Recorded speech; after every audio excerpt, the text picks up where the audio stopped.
조갑계 TV 시청자 여러분 안녕하십니까. 2020년 4월 14일 총선 하루 전입니다. 드디어 대단원의 막이 내리려고 합니다. 그동안에 기독자유통일당의 선거대책위원장으로서 동분서주하신 김경재 위원장을 다시 모셨습니다. 어떻습니까? 안녕하십니까. 날씨는 참 좋고 하늘에 바람도 불고 좀 우울합니다. 우울합니까? 예. 우울하면 안 되는데. 예. 전망을 어떻게 봅니까? 사람들이 참패를 할 거라고 그러는데, 그래도 그렇게 참패까지는 할까 하는 우리 국민의 저력을 믿기 때문에, 그런데 최근에 뭐 우리 조갑재 선생도 뭐 몇 번 말씀하신 거 제가 들었습니다만, 최근에 이쪽에서 하는 어떤 자충수, 이것이 많은 사람들에게 그 당 열심히 밀어주어봤자 무슨 희망이 있느냐 하는 그런 어떤 모멸감, 자기 모멸감 같은 걸 느껴서 오히려 표를 끌어오는 것보다 여기는 표가 그냥 찍지 않고 투표에 안 나가지 않을까 하는 그 걱정이 저는 더 많습니다. 지금 그 당이라는 것은 미래통합당 말씀입니까? 그렇습니다. 이런 현상은 없습니까? 최근에 자충수라면 아마 차명진, 김대호 두 사람 후보 제명, 후보 제명이라는 용어 이번에 처음 알았습니다. 저도 처음 알았습니다. 근데 그게 오히려 거기서 배신감을 느낀 사람이 기독자유통일당으로 갈 가능성은 없어요. 그 표가? 있습니다. 있고, 뭐, 어제도 어떤 우리 당원이 전화가 오기를 천명진 씨에게 전화를 해서 기독자유당으로 입당을 하도록 권유하라고 열심히 전화가 왔어요. 그래서 제가 한참 생각하다가 다시 전화를 하기를 그 김문수 지사한테 좀 부탁을 해 주시오. 그래 친하니까. 그래서 나중에 전화했습니다. 그러더라고요. 그래서 뭐 오늘 아직 뭐 이쪽으로 입당한다는 그런 뉴스는 없습니다만은, 기독자유당 쪽으로는 좀 도움이 될 것도 같다는 느낌이 듭니다. 그러나 이제 우리의 승리는 어떤 의미에서 큰 규모에서 자그마한 거고. 그렇죠. 미래통합당이 더 많은 표를 따야만 되는데, 이 자충수가 제가 보기에는 저쪽 사람들이 맨날 프레임에 말려든 것 같아요. 그런 느낌이 들어요. 그리고 너무 자신감이 없어가지고, 나는 뭐 김종인 선배에 대해서 개인적으로 잘 아는 사람인데, 이 양반이 여기 와서 진짜로 긍정적인 역할을 하는지에 대해서 근본적인 회의가 들어갑니다. 그리고 세상에, 저는 그 김대호하고 차명이 다 잘하는 아주 잘하는 후배입니다. 그리고 이제 김대호 경우는 경제학의 일가견이 있는데 그동안 상당히 중도 좌파적인 입장을 취했는데 많이 돌아왔어요. 그리고 이제 역사가 오다 보니까 이 순방향이 하니까 이 자유민주 체제에 순응하는 것이 옳다는 느낌을 가진 것 같아요. 최근 한 2, 3년 동안은 교류가 없어서 잘 모르겠습니다만 그 사람이 하는 발언이나 무슨 연설이나 무슨 문서 같은 걸 보면 이 사람이 좀 돌아가는구나 느낌을 가졌는데 마침 또 통합당으로 탁 왔더라고요. 그래서 이거 잘 됐다 하고 생각했는데 그리고 차명기는 뭐 제가 아스팔트 우파로서 뭐 자주 접촉했던 사람. 정광훈 목사와 같은 팀이었지. 그렇죠. 그렇죠. 뭐 김문수 지사하고 뭐 같은 팀인데 사실은 그 내용이 아무것도 아닌 내용 아닙니까? 맞습니다. 그렇습니다. 그것을 막말이라고 한다면 그보다 더한 막말이 10개도 뽑아낼 수 있습니다, 현재. 근데 그것을 대처하는, 미래통합당 지도부의 대처 방법은 대단히 서툴고 패배주의적이고. 이거 뭐 큰일 났다 하는 느낌. 그리고 무슨, 여의도 연구소에서 조사 결과 뭐 나왔다는데 그 조사의 신빙성 과학적 검증이 안 돼 있고 또 그 조사 자체를 발표하는데도 누군가가 손을 쓸 수도 있단 말입니다. 그래서 문제를 좀 잘못 잡지 않았는가 하는 느낌이 듭니다. 그럼 문제는 김대호 후보의 발언은 제가 앞뒤를 다 봐도 막말이 아닙니다. 아니죠. 당연히 아니죠. 이건 하나는 30대, 40대, 그 사람 표현대로는 30대 중반 이후 40대가 상당히 문제가 있다는 지적이고. 근데 그걸 무지하다고 얘기할 수도 있는 거죠. 근데 무지하다는 것도 30대, 40대 사잡아서 한 게 아니고. 그 다음에 이 장애인 묻는 발언은 어떤 시설을 이용할 때 장애인만 이용해야 되느냐, 비장애인도 같이 이용해야 된다. 그렇죠. 저도 잘 알아요. 나이가 들면은 장애인이 되는 건 불편하고 그러죠. 아주 고마운 이야기더라고요. 그럼요. 그래서 이건 노인 폄하가 아니라 네. 노인 배려입니다. 그럼요. 김종인 씨가 이렇게 치고 나갔으면 문제가 안 되는데. 그럼요. 놀라가지고 공황 상태에 빠져가지고 후보 제명은 우리나라 헌정사상 처음일걸요. 아마 국제적으로도 아마 유례가 없을 것 같습니다. 국제적으로 예? 그렇죠. 우선 뭐 제가 얘가 엉뚱한 얘기입니다만 일본의 뭐 어떤 수상이 뭐 기신가 누군가 잘 모르겠습니다만 나이가 들어서 지켜야 할 3가지 약속. 첫째는 넘어지지 말라. 예. 두 번째는 감기에 들지 말아라. 세 번째는 자기 친구의 장례식에 가지 마라. 예. 그 3가지인데 이제 나머지 2개를 빼고 넘어지지 말라는 거 보행에 불편한 것을 의미한 거거든요. 그러니까 조심스럽게 걷는 것이 장애인들하고 태도하고 거의 행태가 비슷하잖아요. 그렇죠. 그런 입장에서 김대호 후보가 얘기한 건 뭐가 그게 나쁜 겁니까? 어이가 없어. 그리고 그 두 사람을 정치적으로 그냥 한 칼에 직결처벌을 해버린 거란 말이에요. 옛날 중세 무슨 마녀 사냥도 이렇게는 안 했습니다.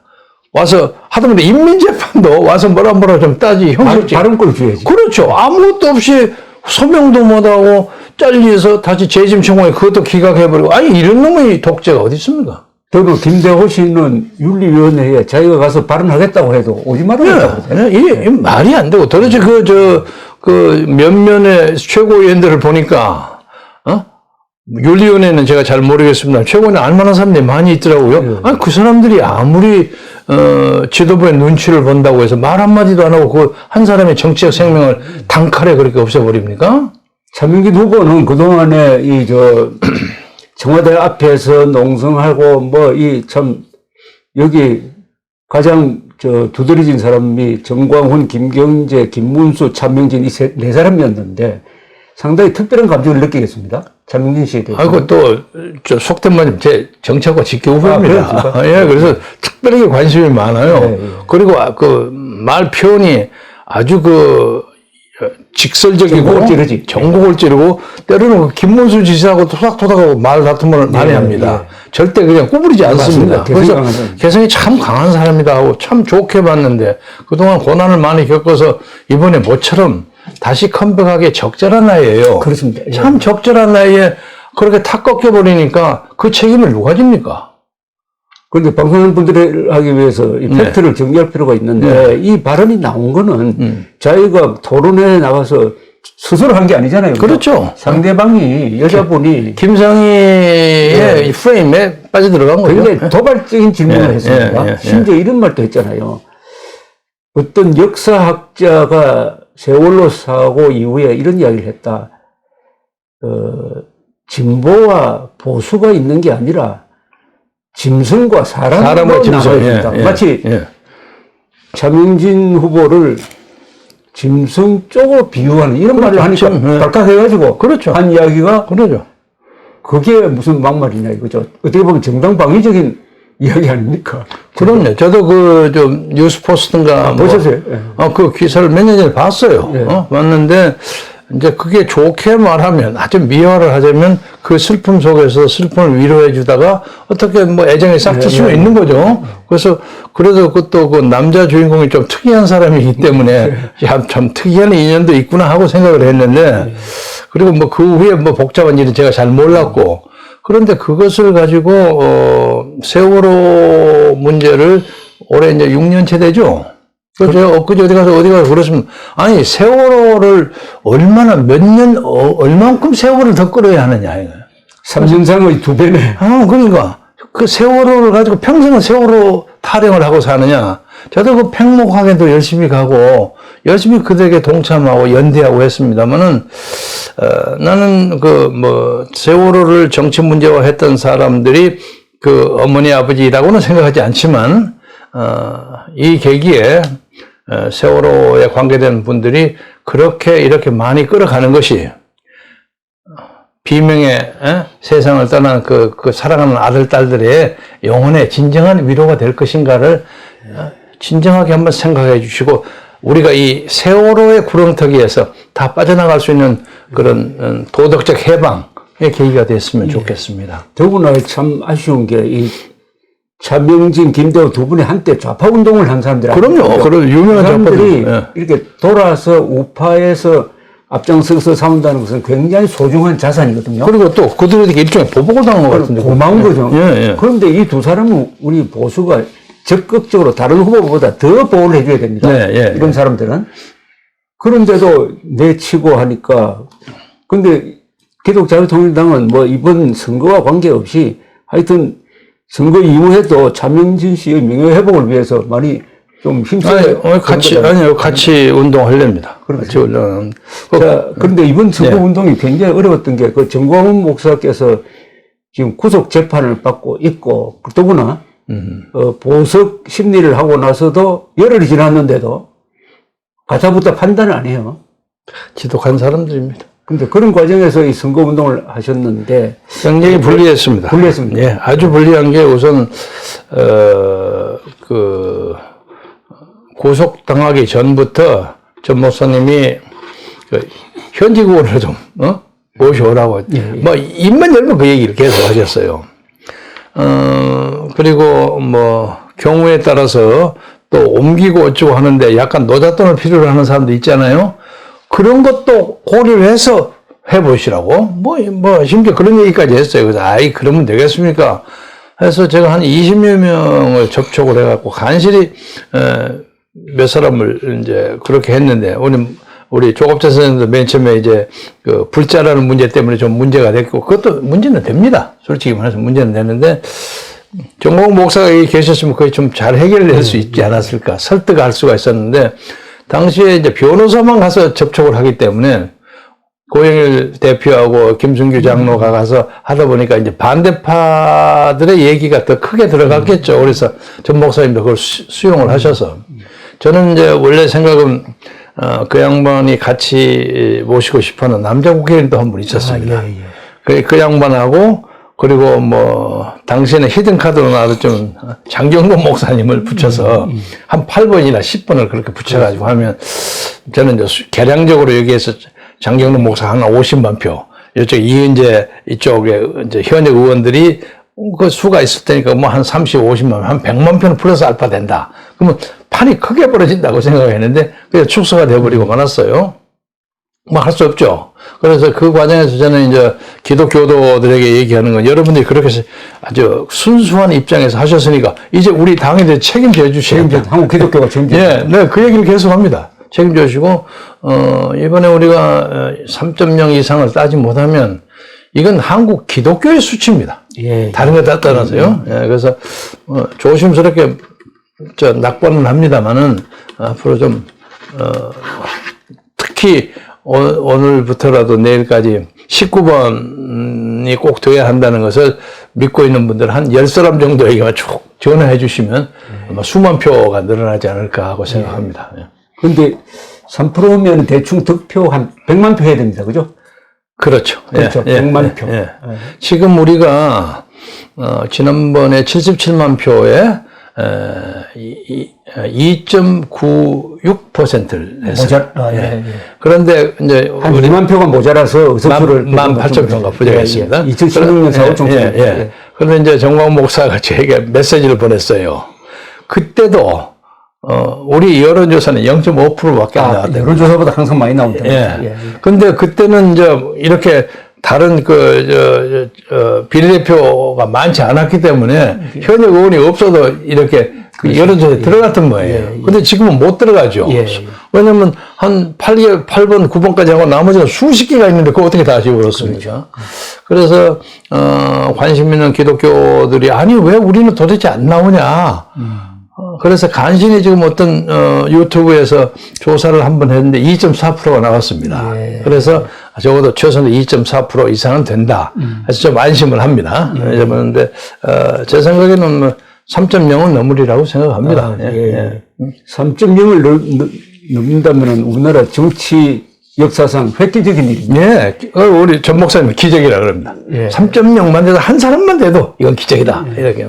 그러니까 900만 개신교가 900만 개신교를 중심으로 해가지고 국회 안에 정치적 교도부를 확보를 그렇습니다. 하고 그게 일종의 뱅가드가 돼가지고 한국 개신교를 그야말로 이 나라도 지키고 종교의 자유도 지키는 전투 집단으로 만드는 거니까.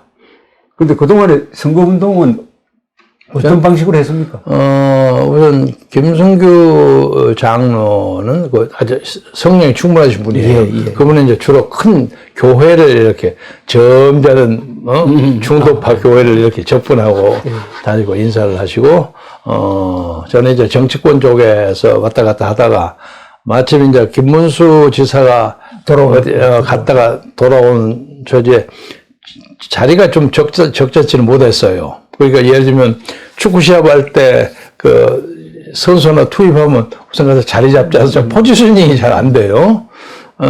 그래서 아마 전 목사님은 공동대표 같은 것을 뭐 맡기고 싶어 하셨던 것 같은데 그게 좀 잘 안 돼가지고 그래서 제가 선거대책위원장 자리를 양보했습니다. 양보하고 그게 법적으로 문제는 된 건 아니지만 정치적으로 양보하다 보니까 나중에 이제 그걸 땄어요. 나는 그냥 국민혁명 의장 대행 이쪽으로 이제 빠졌습니다. 지금 공식적으로는 공동선거대책위원장이 아니고? 아니고 저는 국민혁명 의장 대행입니다. 저는. 그래서 목사님의 입장을 전파하는 걸 이제 주로 하고 있는데 우리 또 국민혁명 사무실은 또 옛날 자유통일당 했던 사람들이 와글와글합니다. 이쪽이. 그렇죠. 그리고 이제 우리가 당대당 통합을 못했기 때문에 우리 발언권이 좀 약해져요. 대충 그 과정은 아시겠지만, 그래서 너와라 TV냐, 너만 몰라 TV 갖다 세워놓고 그냥 어제도 아침부터 저녁까지 단체장들이 그냥 수십 명이 연설을 했어요. 그래서 그 분위기는 참 좋습니다. 이 바깥에서 보기에는 선거운동을 제일 열심히 한 정당 같아요. 광고 많이 여러 방법으로. 그러니까 신문 광고 내지 또 그 유튜브 국민대회를 일주일에 한 번씩 계속 하지. 또 직접적인 선거운동은 아니지만은 그 정광훈 목사가 심호하는 사랑제일교회에서 예배를 보면서 경찰과 충돌하고 저는 저 경찰과 충돌을 하면은 한국 개신교가 개신교를 깨우는 것 아니냐. 그런 점도 있죠. 하는 그런 생각도 들었는데. 그래서 제가 심지어 목사님을 빨리 석방시키기 위해서 한때는 어디서 그래서 당신들이 이렇게 잡아놓고 있으면 오히려 옥중 정치가 더 잘 되고 내놔봤자 지금 대형 집회도 못하고 하니까 좋은 말 할 때 내놔주죠. 그 하나가 또 정광훈 목사가 매일 발신하는 옥중서신. 옥중서신. 그 옥중 오늘 저 59회까지 59회 또 오늘 신문에 광고도 내고. 저 광고 가져왔습니다. 거짓은. 이거 좀 소개해 주십시오. 이게 그동안에 하셨던 말씀을 요약해서 크게 이렇게 거짓의 무너진 조선일보 광고에 나온 거죠. 기가 막히죠. 근데 이 거짓이라는 문제를 가지고 지금부터 한 200년 전에 독일의 피테, 요한 피테가 독일 국민에게 고한다. 그렇죠. 할 때 거짓과 싸우라는 얘기를 했어요. 제가 우연히 보니까. 그 제목이 있었구나. 그래서 지금 거기서도 이 거짓 문제가 크게 문제가 됐던 모양이에요. 그래서 그때 나폴레옹에 점령된 독일 사람들을 깨우는 깨우치기에서 피테. 독일 국민에게 고함. 요한 피테인데 1807년 12월부터 1808년 3월까지 14번을 했어요. 대학교 강의를 통해서 했죠. 독일 한림원 같은 데서 했습니다. 했는데 특히 그 8차 그 강연에서는 굉장히 심하게 독일 국민을 공격했더라고요. 깨어나라 이거죠. 사리 사욕에 빠져 있고 넋 빠져 있는 국민에게는 자유가 없다. 이 양반이야말로 지식이 행동과 연관되지 않으면 지식이 죽은 지식이라는 걸 주장하셨어요. 요새 우리 정광훈 목사가 행함이 없는 믿음이라는 게 거짓 믿음이라는 거 거의 비슷합니다. 그래서 제가 일부러 그걸 한참 읽고 왔는데 거짓과 싸우라. 이것이 가장 중요한 피테의 입장인데 그런데 이제 피테가 그리고 난 다음에 5년 후에 전쟁이 벌어졌어요. 프랑스하고 전쟁이 벌어졌는데 자기가 그 전쟁에 참여해서 그 지식인의 연대로 참여했습니다. 학도병 비슷한 걸 했죠. 그런데 부인은 그 부상자를 치료하는 간호사 같은 걸 했던 모양이에요. 그래가지고 부인이 장진이 부상자인가 뭔가 걸려가지고 거기에 전염돼가지고 그 후에 한 5년 후에 병사했어요. 자기는 목숨을 바쳐서 독일의 자존심을 살려고 애를 쓴 행동하는 지식인이었습니다. 그래서 그 피테를 보면서 제가 자꾸 정광훈 목사 생각을 합니다.